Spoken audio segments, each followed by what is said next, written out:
room is on transport planning, which will take place in about 10 minutes from now. So I suggest you're welcome to enjoy your coffee and snacks, and feel free to bring. Can they bring food in the emergency time? You can. So please be back in 10 minutes with your food and get yourself ready for the next session. Transport planning. Thank you very much.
Laging balikan ka.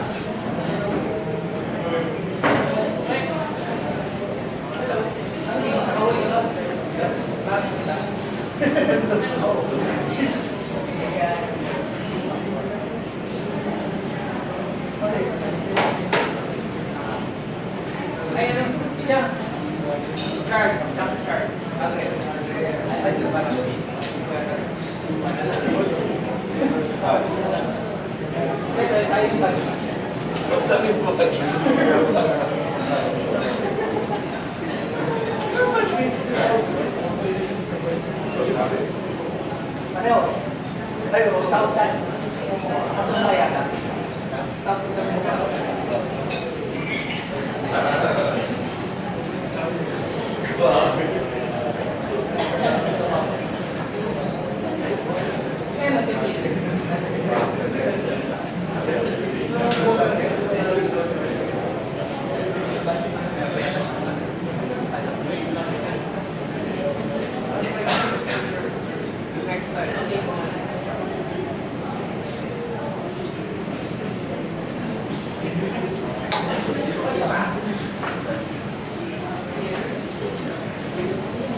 Hello.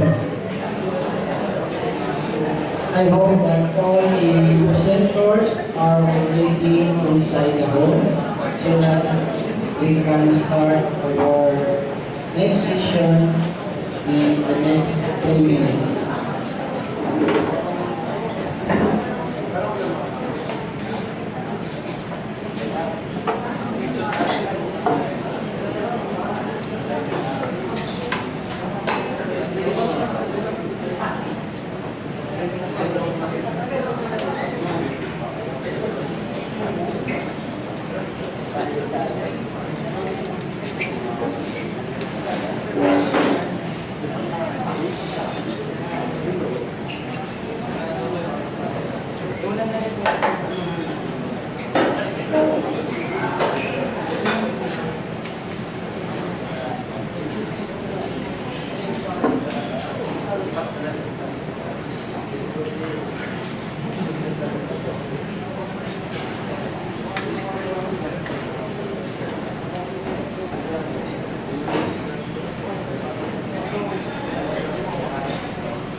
Okay, so good afternoon to everyone. please sit down because we're about to start our next session, the part 2, under transport planning. Okay, so first of all, I am Marlo Sundo, faculty of UPS Campus. I am the moderator of this second session. Okay, this afternoon, we will have 5 presenters. Okay, and then each presenter will be given 12 minutes, no? And then 3 minutes for the Q&A. So allow me to prompt the presenter if you reach the last 2-minute mark. It's a sign of okay. Okay, so since we are actually late by 15 minutes, so without further ado, may I now call on our first presenter, entitled Modeling Impact of the Proposed Mobility and Accessibility Interventions in Intramuros, Manila. Our presenter is Mr. Alvin O. Pagalbaldo. With his advisor is Dr. Francis Boy, and co-advisor is Dr. Muriel Bigla. So, Mr. Thank you very much. Good afternoon, everyone. So, as mentioned, I'll be presenting the study entitled Modeling Impacts of Proposed Mobility and Interventions in Intramuros, Manila. It is offered by Dr. Francis Aldrin Uy, Dr. Noria Christopher Tiglao, and yours truly, Alvin Pagalbaldo. As we know, Intramuros is the oldest district and historical core of Manila, Philippines. It was called the Walled City and was the seat of the government when the Philippines was a component field of the Spanish Empire. This generally sets the place as it is today, having the remnants of the past makes it a true tourist destination. And other than that, there are a lot of buildings which is comprised of government offices and schools that can be found in the area. And together with this, with the continuous urban growth and sprawl, Intramuros is no excuse in terms of the problems when it comes to having a good transportation system. So with this in mind, there was a study conducted by the World Bank through the Integrated Transport Planning Limited, and then they have submitted a report entitled Assessment and Recommendations for Improving People's Mobility Within Intramuros. And then they have stressed out in their said study that there is a need to improve mobility and accessibility within the area. And then after the World Bank has submitted a report to the Intramuros administration, the agency primarily responsible for managing traffic in the area. The Intramuros administration, through its administrator,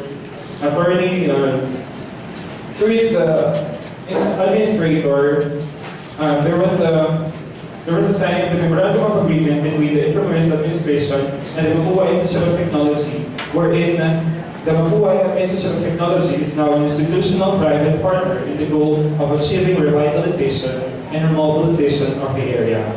So among this is to address the mentioned problems in terms of mobility and accessibility. And then addressing mobility and accessibility also tries to determine the ways on how we're going to address the problems in terms of sustainable transportation. So with this, to model the impacts of proposed interventions, and then those interventions are actually listed within these 3 phases of the long run towards achieving the long-term vision for the roadmap for improving mobility of Intramuros. So these interventions are comprised of the phase 1, measures that can be tested immediately, phase 2, the measures which support those immediately implemented, and then the phase 3, which are the measures which can be implemented within the 2 years. So as we know, these interventions, as we try to apply them, is to affect the traffic flow in the area.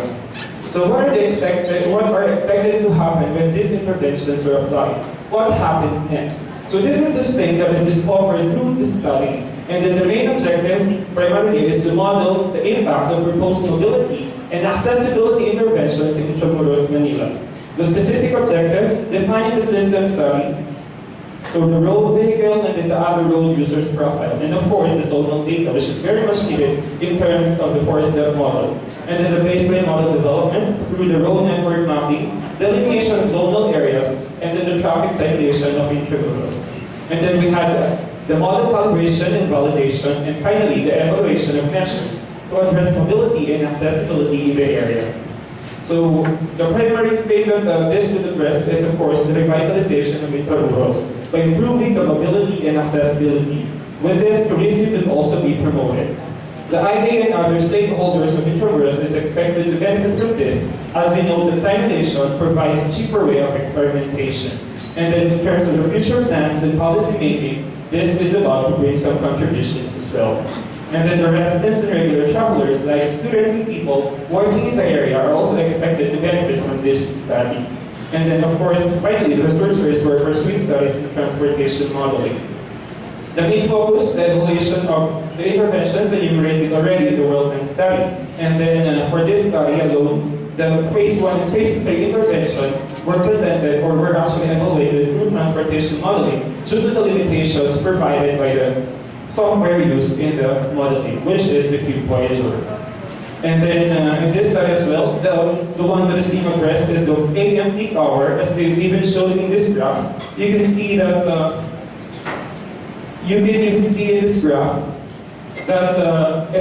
the traffic is very much critical in terms of the AM peak hour. And then there is a reduction in terms of the traffic that goes in and out of the intramuros when it is getting late in the afternoon already.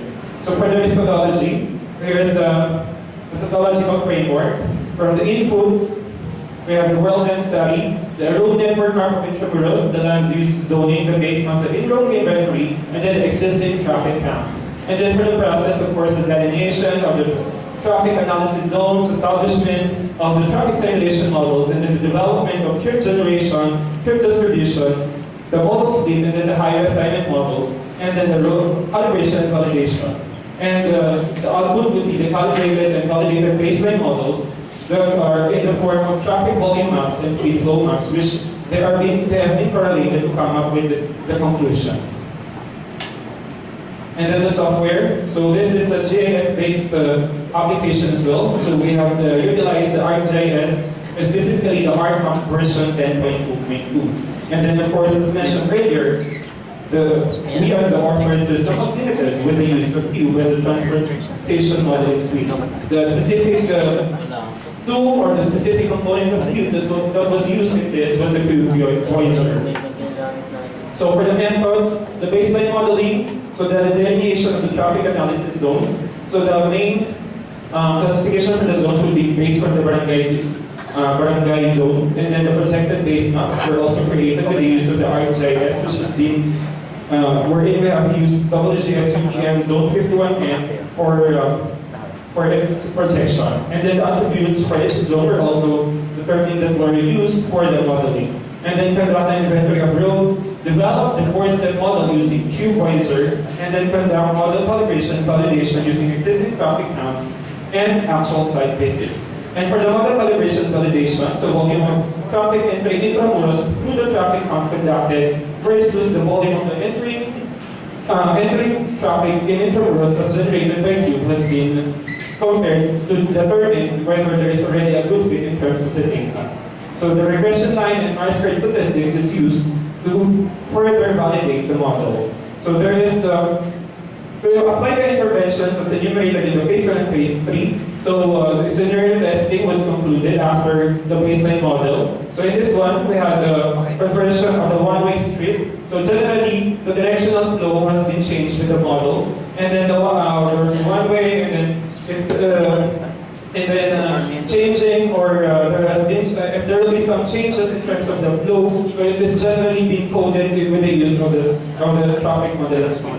And then closing off to traffic along Mosquito Street, let's say, for this intervention. So the thing that was applied with the use of the software is the removal of the said link so as to simulate a closure of the said road. And then Other than that, for the phase 3 intervention, it is focusing on the pedestrianization, wherein the goal is to eliminate the flow of vehicular traffic in the area. And then the same thing with the closure of the roads is being undertaken in this one, and it is through deleting the lanes so as no traffic will be assigned in these streets. And then the shared space concept is also introduced in the model, and then that is introduced by the use of the reduction of maximum speed on the described script to simulate the concept of shared space. So it is the way how these interventions are actually being applied in the cube model.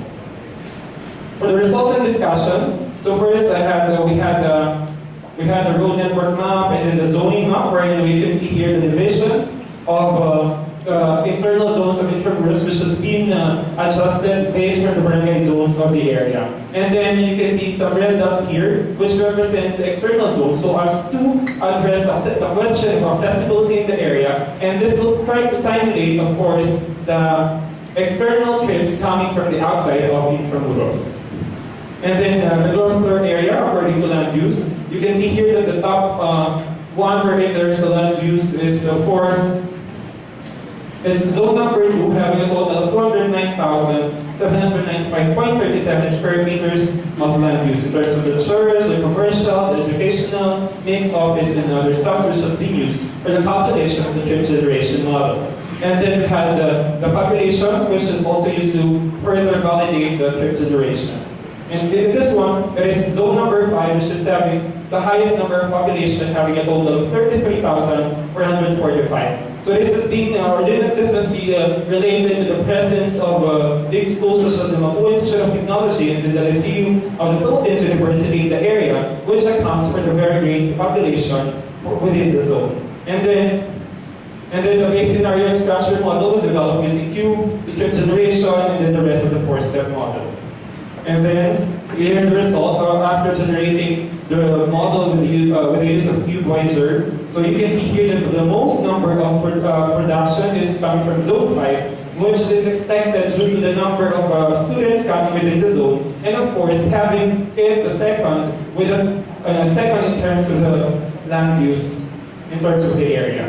And then for the origin destination table, which is the product of the Quaker model with its distribution. So it is also seen here that it is coming from zone 5, and then this has been the trips has been distributed mainly within the zones or within the internal zones of intramuros to better address the issue of mobility within the area.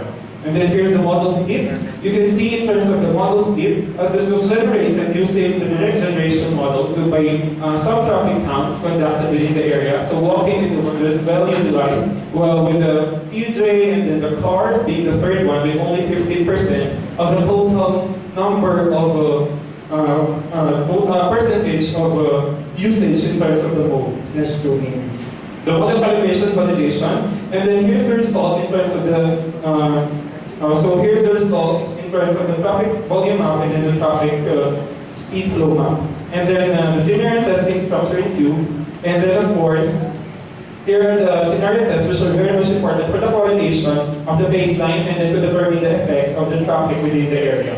And then further evaluations results are enumerated here. So intramuros, there is one way is applied, so there is an increase in traffic flow in the nearby road. And then here is the result of the application of phase 3 interventions, and then evaluation results are also following the traffic volume map and the speed flow map, where it is written in the conclusion. Then other than that, there are a lot of problems other than the flow itself within the area, which are enumerated as follows. So as you can see in the pictures, so faded pedestrian marking, faded pavement markings, damaged road parking sign, and then unnoticeable road sign, and then some usage or some settlers were using the portion of the carriageway of the roads, so of course the traffic flow will be affected. For the conclusion, here's the key findings. So once a segment of our road is closed for traffic use, it is expected that the trips that were supposed to be assigned in such segments are displaced and distributed to nearby roads. And then the concept of shared space TSSP have introduced in the simulation model with the use of Cube Voyager shows that it is unlikely that the trips will be assigned on those links. A significant reduction of speed is used in the simulation to interpret the applied concept. And this could also be explained by the reason that the cube only calculates the routes that are to be favored the most.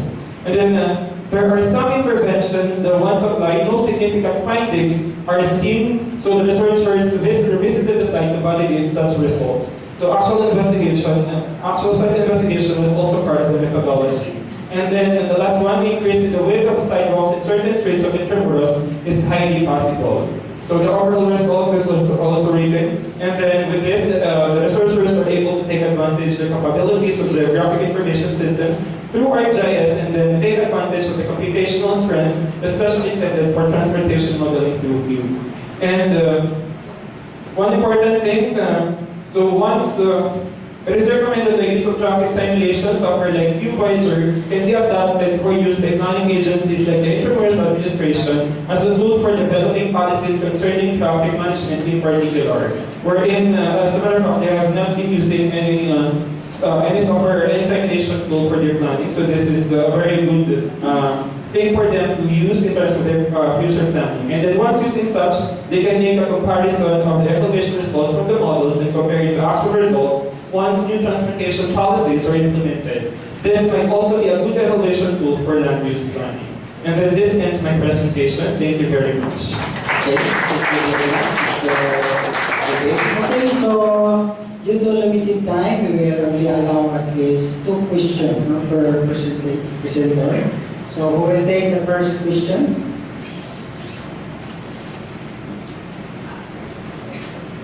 Anybody?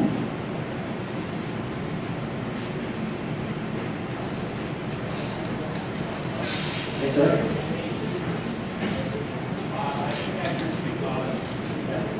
Clarification only, the World Bank study, what contained it in response or in relation to traffic? It's the content of the original report of the World Bank result of these interventions, the enumerated interventions that I have read before.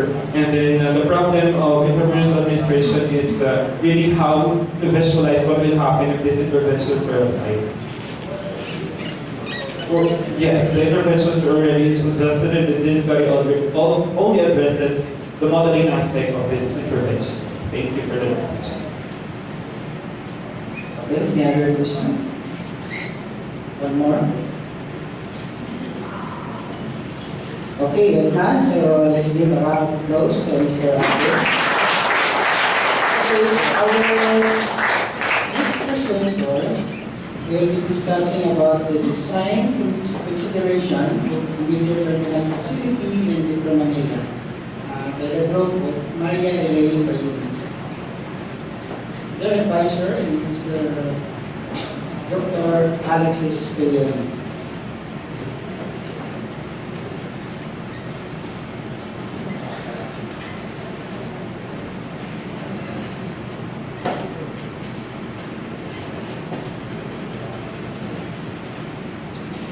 So good afternoon.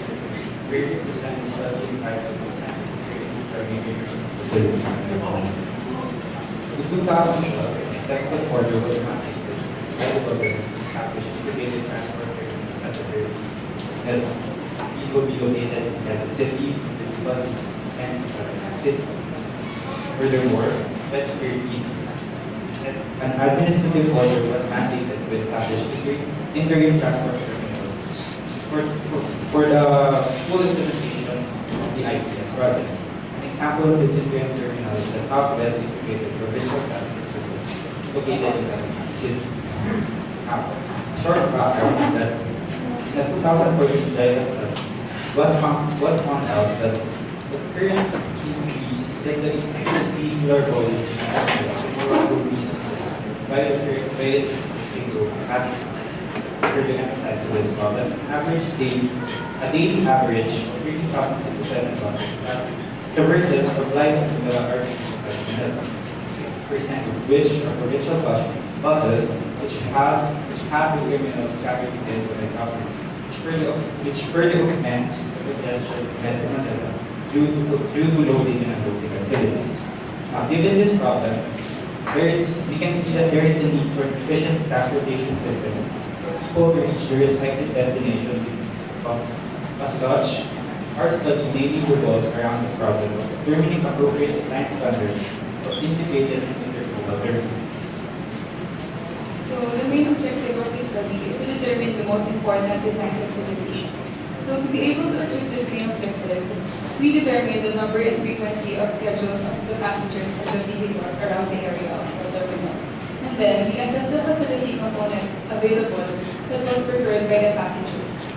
After that, we evaluated the design standards based on the preference of the passengers also.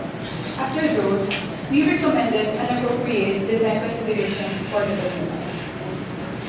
The study strongly believes that transport service related characteristics are the most important in designing a terminal. As such, the terminal should accommodate as much transport goods as possible.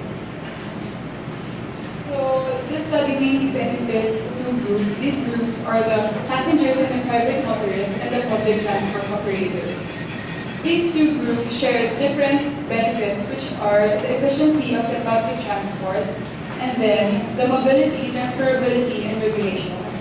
And then the reduction in traffic congestion around the area of the terminal. And lastly, the comfort and safety of the passengers at lesser expenses. So, studies methodology is mainly divided into four procedures. First procedure is called pilot study, wherein relevant literature regarding design standards for intermodal integrated terminals were collected. Passenger and vehicular volume count were conducted to determine the representative sample size of the terminal. A pilot questionnaire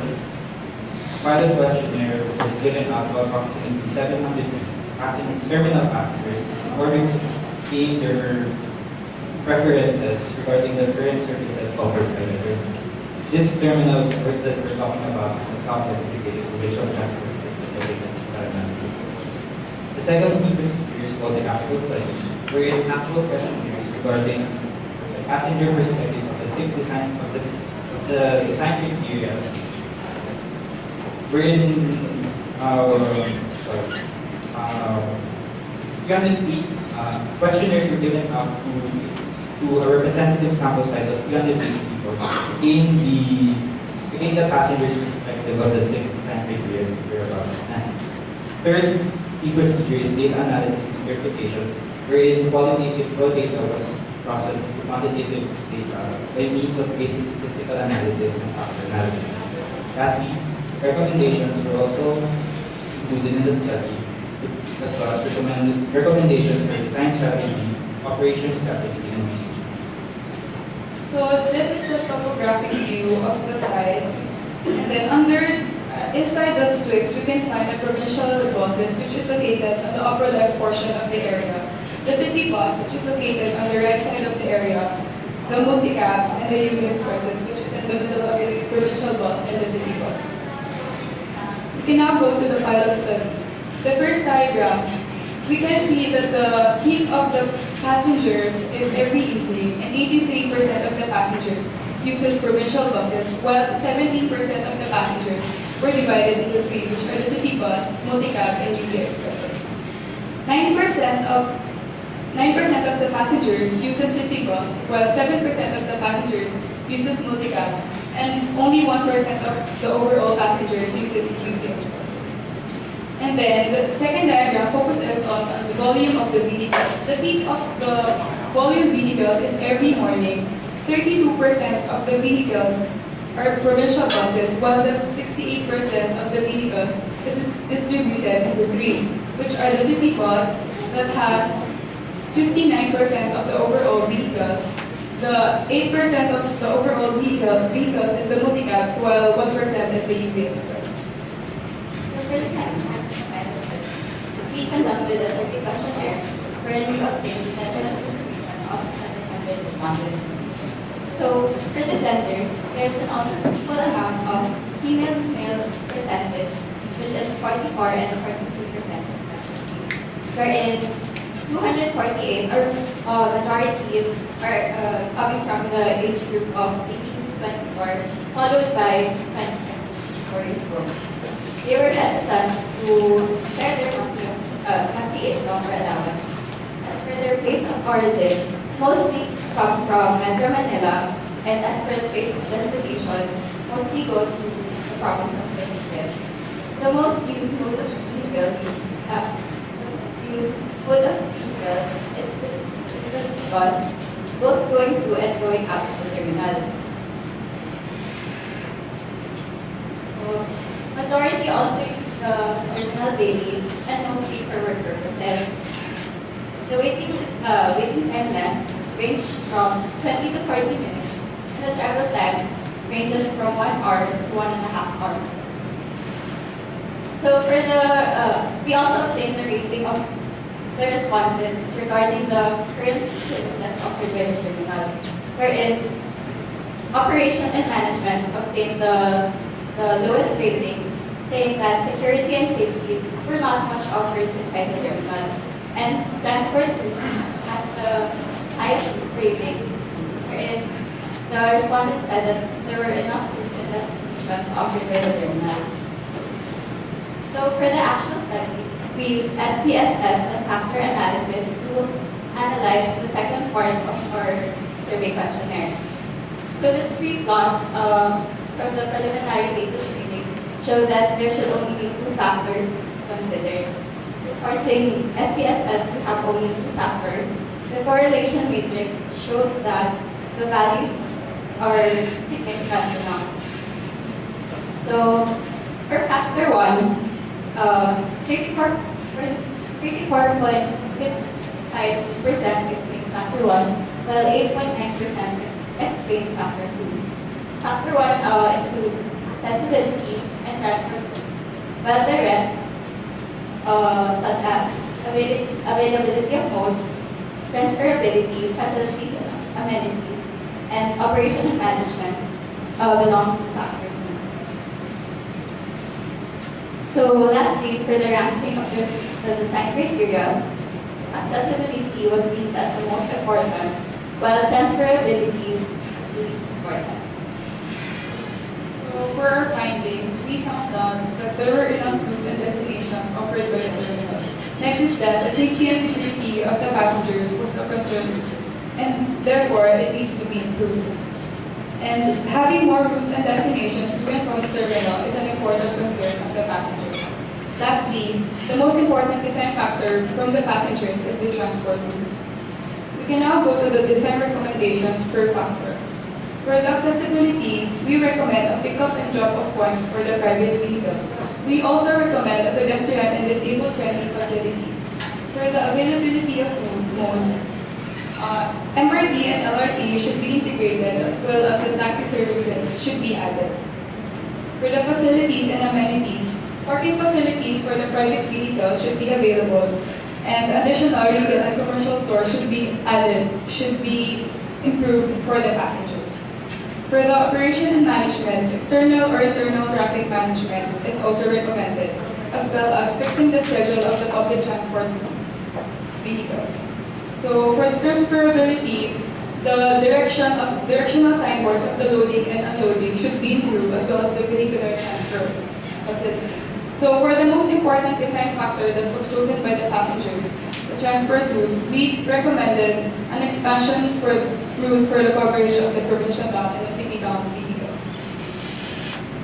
So in addition to design considerations, we also recommended terminal layout and vehicular flow layouts. So as seen in the picture, the terminal is mainly divided into portions. The upper portion which caters to city-bound vehicles, and the lower portion which caters to province-bound vehicles.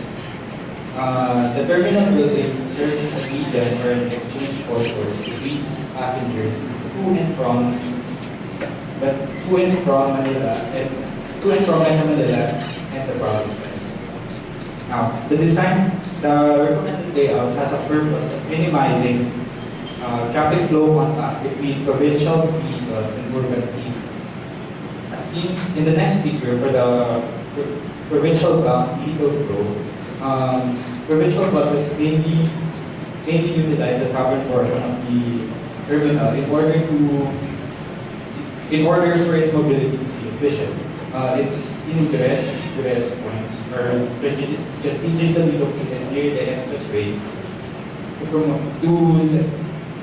to lessen contact in the urban traffic area. The next flow is for city-bound vehicles, wherein it utilizes the upper portion of the terminal. Its egress point is directly leads it back into the traffic. And lastly, for the private vehicle flow, it conservatively operates the terminal access road, which serves as a separator between the urban traffic and the provincial flow traffic. With this answers it.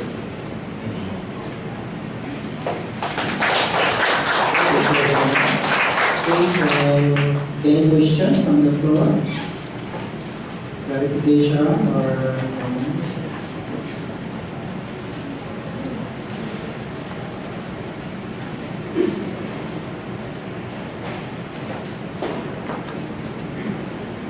I have a question for clarification. Did you consider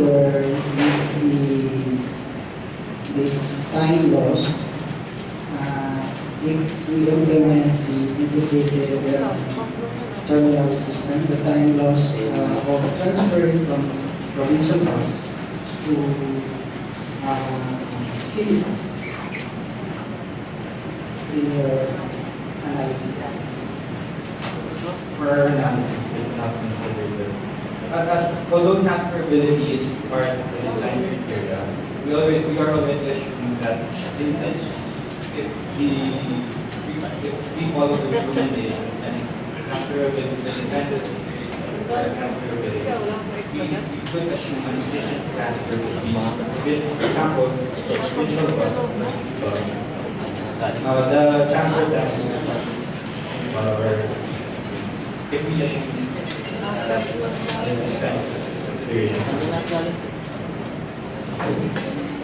Any other question?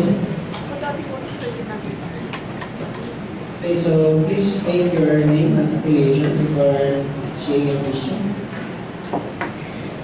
Good afternoon. My name is Philip Maluping. I'm an engineer in the Traffic Engineering Division of the DPWH.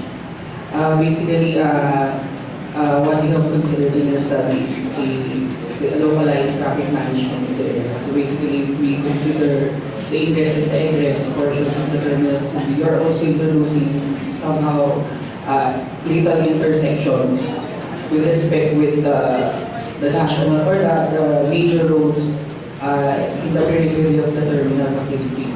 Basically, Cavitex and Makabagal Avenue are very heavily traveled. So there might be a recommendation that will enhance or that will maybe improve the traffic management on those ingress and egress points.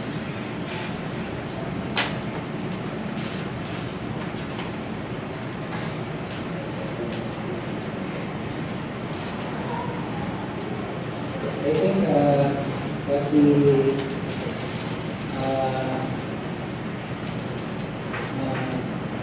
what Mr. Maluping is saying is we had in your research a recommendation on about the possible effect on the intersections. But we did the influence area of your design terminal, ITS. Okay, so let's give a round of applause to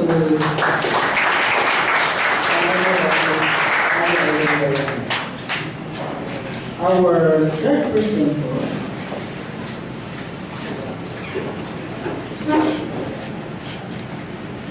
will be presenting a topic entitled Assessment of Localized Congestion on the Road in Area 3, Pasay City, Manila.